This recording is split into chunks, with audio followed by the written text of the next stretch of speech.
From the state capitol, WFSU Public Media brings you Capitol Report. Governor Ron DeSantis has signed legislation to address rising condo fees after efforts to make the building safer made some worry they couldn't afford to stay in their homes. As you implement legislation, of course, you begin to see what the challenges may be. And of course, it became clear that we needed more flexibility.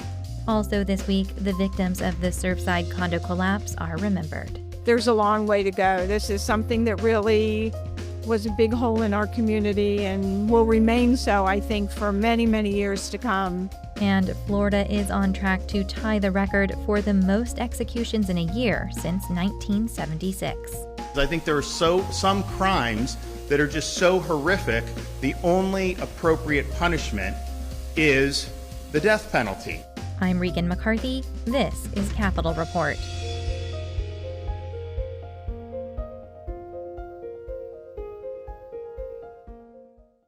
Governor Ron DeSantis signed legislation this week aimed at changing the government structure of condo associations and giving them more options to finance condo inspections and repairs. The legislation came after condo owners around the state expressed concerns about costs associated with new inspection and repair requirements passed after the Surfside condo collapse in Miami. WFSU's Tristan Wood spoke with Miami Republican Representative Vicki Lopez about what impact her legislation will have now that it's become law. First off, can you talk to me a little bit about why HB 913 was needed? So I believe, when we take a look at the goal, which has always been, and it continues to be, of course, protecting life and ensuring that a tragedy like Surfside never happens again in the state of Florida.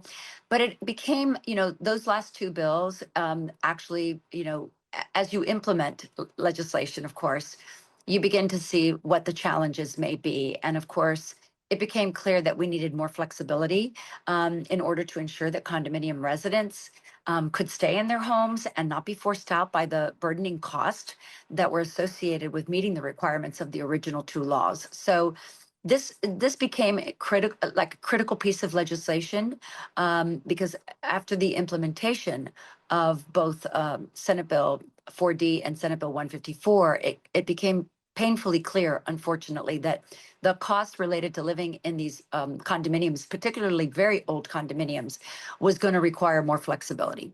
So on that, your average condo owner or resident in Florida, what are the most important things for them to understand about this bill that was signed into law? So I guess the most important thing was currently, before Senate Bill, House Bill 913, they were required to begin reserving for their structural integrity components. There are 8 of them, and so they were required to start in 2025, which would have meant that their monthly condo fees would have naturally increased. At the same time, many of those buildings might have been reaching the 30-year mark, which would have signaled the need for a milestone inspection. And most of those milestone inspections do result in a need for what we know as special assessments to make any repairs that are required to ensure that the building remains structurally sound. So in many ways, and then of course there was the increase in property insurance. So in many ways, it was like a perfect storm. Condo residents were being met with all of these costs all at once. So the most important part of House Bill 913 is that now in lieu of reserves, a condo association can actually take out a credit line in the same amount as is required by their structural integrity reserve study, which means then that condo fees will not be increased on a monthly basis, at least not for the reserve requirement. And that is going to bring extraordinary relief to many condominium associations who were going to be forced to have to increase monthly condo fees to meet that requirement. Generally, it seems to me from what you're saying that this bill is about striking the balance, making sure another Surfside doesn't happen, while dealing with like the business realities and the financial realities of how condos operate. Do you think there's going to be more bites of the apple needed next year to deal with problems, or do you think your bill is going to provide the relief condo owners need? I always say that a bill of this magnitude that has such a statewide impact, and because it's complex and complicated, I always believe there'll have to be another bite to the apple. Because as they implement House Bill 913, we will undoubtedly understand that there might be other challenges. One in particular that I'm looking at to try to resolve is the kind of new condominium framework, which is called the hotel condos, and what goes on in those facilities, because they're very different than a standalone condominium. And so they have different challenges that I think need to be addressed. There's always tweaks. I think we've done a lot in the last 3 years, but I'm always open to taking another bite at the apple. Thank you so much for your time. I really appreciate it. Thank you so much, Tristan. It was a pleasure. This week marked 4 years since the 12-story condominium known as Champlain Towers South collapsed in Surfside. WLRN's Sophia Zaran spoke with community members as they gathered to remember the 98 people who died in the tragedy. For some mourners, the 4th anniversary of the deadly collapse of Champlain Towers South felt heavier than previous years. Dozens gathered near the site in Surfside to pay respect to the 98 who died. Devin Gonzalez was 16 when she, along with her mother and father, was inside the condominium building as it came down. Her father was killed. We all still feel there's this assumption from people and outsiders that aren't a part of the Surfside community that because we received compensation after the collapse, our lives must be fine now. But what so many fail to see is that money came at a cost of everything I ever knew and we ever knew. Many of the speakers openly aired their frustration with the lack of answers as to what caused the building to collapse. Fran Sebchek attended the ceremony to honor her late nephew, Gary Cohen. I thought it was a beautiful ceremony and paying tribute to the people, but there's a long way to go. This is something that really was a big hole in our community and will remain so, I think, for many, many years to come. At the end of the ceremony, the names of the 98 lives lost were read. I'm Sophia Zaran in Miami. The state of Florida carried out its 7th execution of 2025 on Tuesday. An 8th is already scheduled, which would tie the record for the most executions in 1 year since the death penalty was reinstated back in the 70s. Margie Menzel looks into what's behind the change. Philip Barnes, August 3rd, 2023.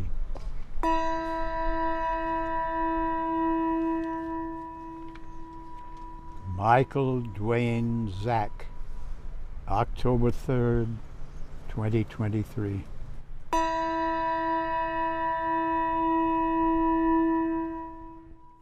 Outside the governor's mansion, members of a group called Floridians for Alternatives to the Death Penalty are gathered, reading the names of people recently executed in the state of Florida. It is June 24th at 6 p.m., and within the hour, Thomas Godinez will be added to that list. He was sentenced to death for the brutal rape and murder of Michelle McGrath in 1994. In times like these, we come to God, the eternal, whom we know in different ways and by different names. Godinez's execution is Florida's 7th this year. And already Governor Ron DeSantis has signed an 8th warrant, tying the record for the most death warrants signed in a year since 1976, when the death penalty was reinstated by the U.S. Supreme Court. For Marianne Hoffman, who is part of the group praying, that's far too many. She points to a recent op-ed published in the Orlando Sentinel that raised questions about how the state decides whose warrant to sign next. All the appeals for that person have been done by lawyers, and so now the person is considered execution ready and then gets the death warrant. But then what the article says is there's not much transparency in how this happens. DeSantis has said he believes the death penalty serves an important purpose. I support capital punishment because I think there are some crimes that are just so horrific, the only appropriate punishment is the death penalty. And I know there's some people that disagree with that, and that's fine, but that's my judgment. DeSantis said this on May 15th at a press event in Dade City. This stuff is just overwhelmingly sadistic. It shocks your conscience, and that's just not the way that a civilized society can function. So part of it is an appropriate punishment. Part of it is it expresses the outrage of the community, because if you do something less than that, then potentially you're sending a signal that, yeah, it's bad, but not as bad as it could have been. No, these are the worst of the worst. But records showed DeSantis signed just one death warrant for a prisoner executed last year. So what's behind the current ramp-up? Political analyst Susan McManus says, for one thing, violent crime is in the news. Looking over some of the polling and news coverage of late, there's just been a spike of interest in violent crimes. And that's showing up in polls, and more people are focusing on that. Some of it has to do with the deportation of criminals with violent records. I think it's on the minds of people more than it has been in the past. Another possibility is that DeSantis hopes to stir up more support from his base as he looks ahead to his next political ambition once his term as governor ends. But McManus says the death penalty isn't as much of a red meat issue for Republicans as it used to be. A majority of Americans still support capital punishment, she says, but not as many. Younger generation is very much against it. So you get a generational split. But also you're seeing somewhat of a religious split. And the interesting argument there is people who say, well, I can't be pro-life on the abortion issue and be pro-death in the death penalty situation. A 2024 Gallup poll shows 53% of respondents were in favor of the death penalty in a murder case, while 43% were opposed. The next state execution is scheduled to take place in July. I'm Margie Menzel. A record high 80% of Americans believe the country is divided on important values. This divide is not unusual, but the portion of people who agree that we can't agree on key values is as high as it's been in the 3 decades it's been measured by the Gallup poll. Just scroll through social media if you need any evidence of how far apart Floridians may be on issues like immigration, education, and the environment. WLRN's Tom Hudson spoke with Shankar Vedantam, host of NPR's Hidden Brain, about the science behind human emotional states and how we can approach those moments when we get hot-tempered talking about important values. How does our emotional state govern how we are approaching some of these very divisive, oftentimes conflict-oriented conversations or moments within ourselves or even with others, trying to kind of navigate this hyper-politicized world that we've created? You know, Tom, our emotions in some ways act like a lens. They basically shape our perceptions of the world. They shape what we see. And emotions in some ways are designed to drive us towards some kind of action. So the emotion of sadness, for example, might cause us to withdraw. The emotion of anger might cause us to approach something. All emotions in some ways are designed to both give us signals about what the world is telling us, but also signals about how we should behave. They're triggers for action. And so when we are in a certain hot emotional state, it's not surprising that when we look at the world looks different than it would be if we were in a different emotional state. Describe that gap. Researchers refer to it as the empathy gap between kind of what I'll call logic and reason and some other heightened emotional state. Yeah, I'm going to be talking about this in my upcoming visit to Florida for the Perceptions Tour of Hidden Brain this weekend. It goes back to the work of a researcher named George Lowenstein at Carnegie Mellon University. Many years ago, he noticed that the way he felt when he was in a hot state felt very surprising to him when he was in a cold state. So, for example, let's say you're very angry or you're feeling very upset about something.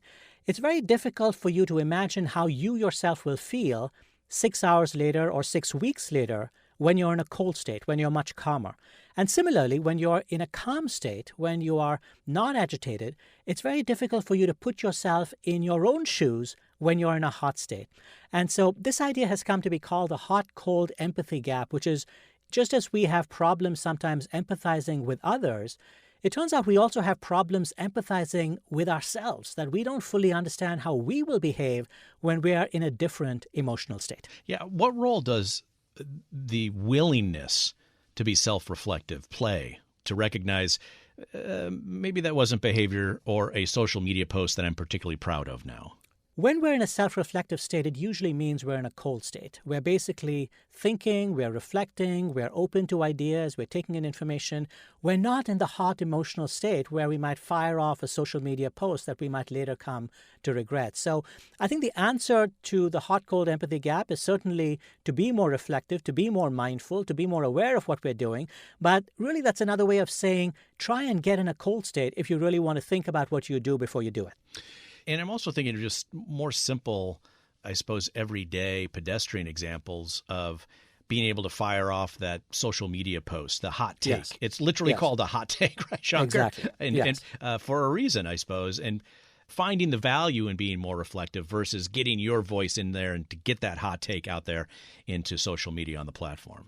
Exactly. And I think there are mechanisms to use technology to help us now to basically say, when you fire off an email, some email platforms will say, we will delay sending this message, even though you have hit send for 2 minutes so that you have a chance to think about whether it's a message you actually want to send.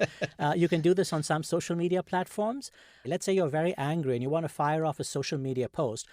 One thing you can do is write the social media post, but don't send it right away. Send it 20 minutes from now. I appreciate that. And I know I have a draft folder full of hot takes that I do not send to folks. I will admit to that. But I also know that, candidly, the algorithm of our social media footprints don't reward our cold states, do they? Yes. No, they don't. And I think this is one of the problems, with our technology here. So many social media platforms reward hot takes, they reward outrage, they reward sort of very short-tempered outbursts with people. But I think that's what so much of social media has become. It's become sort of an ongoing spectacle. And it's really not something that lends itself to the kind of reasoned conversation, debate, reflection that you often hear, especially on a public radio station. Indeed, right? We know conflict is the source of good drama, but civility is where understanding lies. So how do we think as journalists, Shankar, as media folks, you and I, but also audience members who may be listening to this and folks we'll talk to and who are calling or emailing, how do we encourage that return or embrace of cold state as opposed to running toward the hot state and wanting almost to stay in that agitated state? One thing that I think is actually very helpful is that many listeners have heard the term intellectual humility, which is to say that I remind myself from time to time that I don't know everything, that other people, in fact, might know more about a subject than I do. Fewer people, I think, have heard about the term moral humility. And the idea of moral humility is that even though people who disagree with me might have very different moral concerns, moral humility says, my moral concerns and preferences should not take priority or precedence over your moral concerns and considerations. So if something upsets you, if you feel something has moral valence, but I don't really think it has moral valence, humility in terms of moral humility tells me, even though I don't feel what you're feeling, I need to respect the fact that what you feel might be authentic. So many of the disagreements and the passionate quarrels that we have stem from the fact that we are unable to recognize or acknowledge that the concerns of other people are valid, right? So we basically feel that our concerns are extremely valid, and we are outraged that other people don't recognize the intensity and fervor with which we feel our concerns.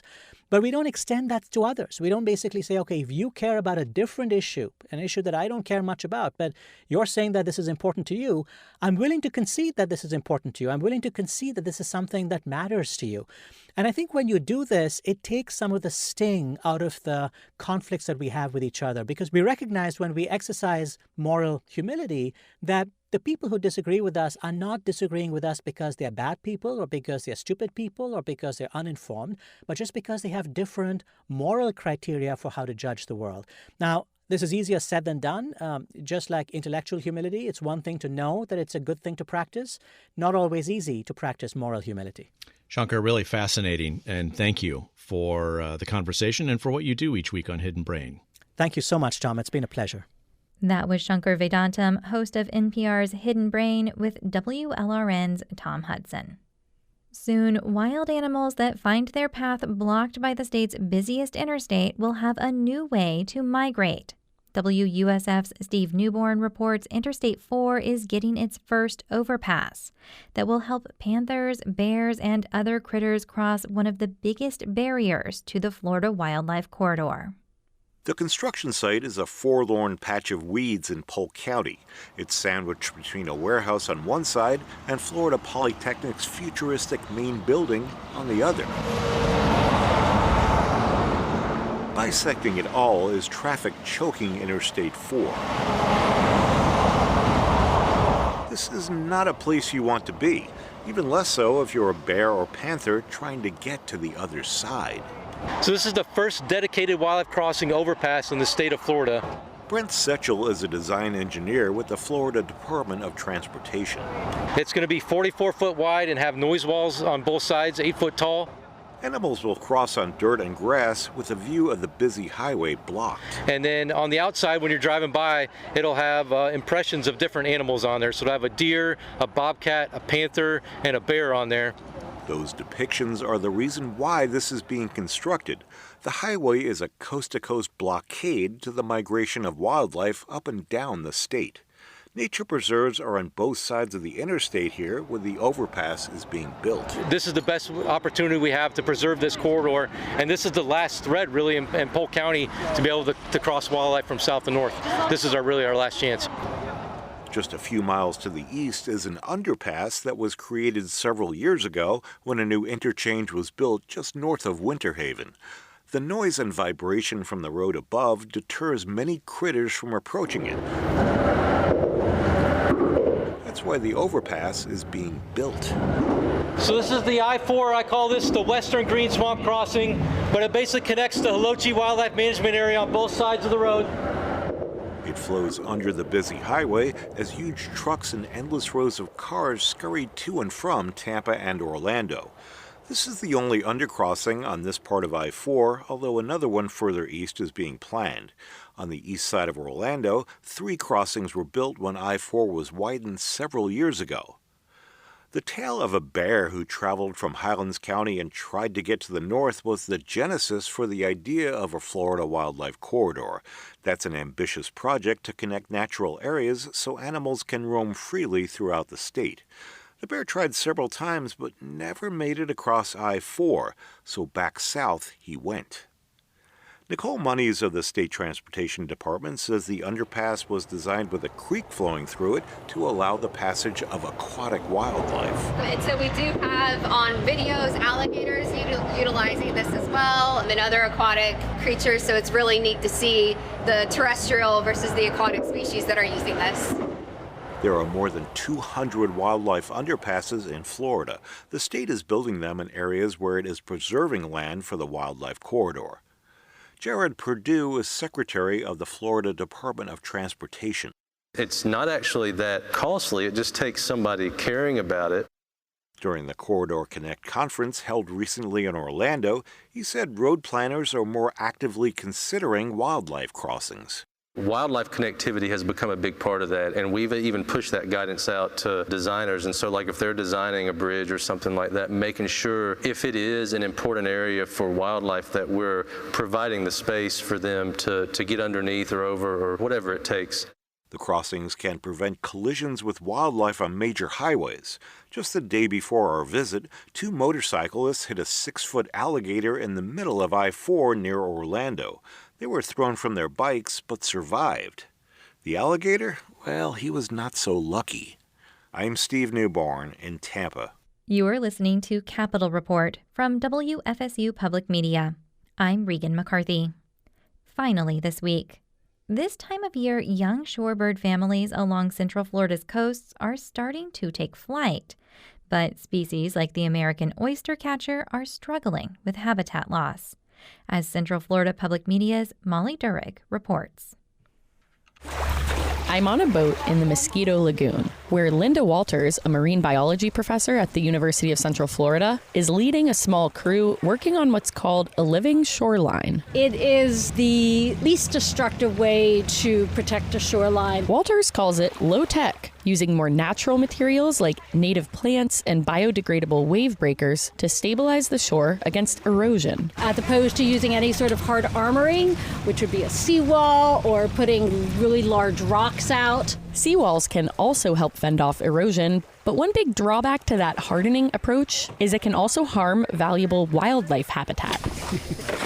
For oystercatchers, a species Florida classifies as threatened, the native mangrove trees and Spartina marsh grass being planted along this shoreline form one piece of a delicate puzzle, or to steal a term from Walters, a habitat mosaic. The oystercatchers, they can use a living shoreline as the high ground that doesn't get wet at high tide. Oystercatchers also need to be near their favorite food. That means oyster reefs, another critically imperiled lagoon habitat Walters works to restore. That's the biggest kind of like existential threat to the species is there going to be habitat for them to live in? That's Shiloh Schulte, a senior shorebird scientist at Manomet Conservation Sciences and coordinator of a national oystercatcher working group. Shorebirds as a species group are declining rapidly, and oystercatchers are one of the few that's not. Schulte says nationally there are nearly 15,000 oystercatchers today, up from about 10,000 in 2008. That may not sound like a huge jump, but with populations declining for more than 200 other North American bird species, conservationists count it as a win. That said, it's a delicate balance. In Florida, oystercatchers are managing to hold steady despite shrinking habitat. Janelle Brush leads seabird and shorebird research at the Florida Fish and Wildlife Conservation Commission. Habitat losses, it's on my mind a lot. That's the most critical threat that I think we're facing. Habitat loss from things like storms, rising high tides that flood out nests, and human interference. The more developed an area you have, the less suitable habitat that you have that's available for species like oystercatchers to nest. Just up the coast, about 25 miles north from the Mosquito Lagoon, construction crews in Ormond by the Sea are building a buried seawall covered up by sand dunes and vegetation. It's what Stetson University's Jason Evans would call a hybrid mechanism to combat erosion. Trying to figure out how to slow and stabilize erosion within a natural environment that naturally erodes. And that's like the really big dilemma. A dilemma Evans helps coastal communities to solve. Evans says while theoretically it makes sense to want to hold a shoreline in place to protect the property behind it. Just as soon as you stabilize something, there's going to be a follow-on consequence somewhere else. Like to potential shorebird habitat. We've simplified these ecosystems, right? We've gone in, destroyed enormous amounts of coastal wetlands in Florida for putting in these seawalls. Evans says hybrid solutions like the buried seawall can be an effective middle ground. Right now, researchers at UCF are working on a model to help determine where in Florida living shorelines might work best. Meanwhile, the future of federal funding that's long fueled oystercatcher restoration work is in limbo. But Brush with FWC is hopeful. She says in the world of conservation, uncertainty is nothing new. There's always opportunities. You just have to look for them. In Orlando, I'm Molly Durig. Before this story aired, Manomet senior shorebird scientist Shiloh Schulte died in a helicopter crash while working in Alaska. Our regular Capitol Report correspondents are Gina Jordan, Margie Menzel, and Tristan Wood. Thanks also to Molly Durig, Tom Hudson, Steve Newborn, and other public radio reporters throughout the state. Technical assistance for Capitol Report comes from Evan Rossi, and I'm Regan McCarthy. Join us next week for more reports from the state capitol. Capitol Report is a production of WFSU Public Media in Tallahassee.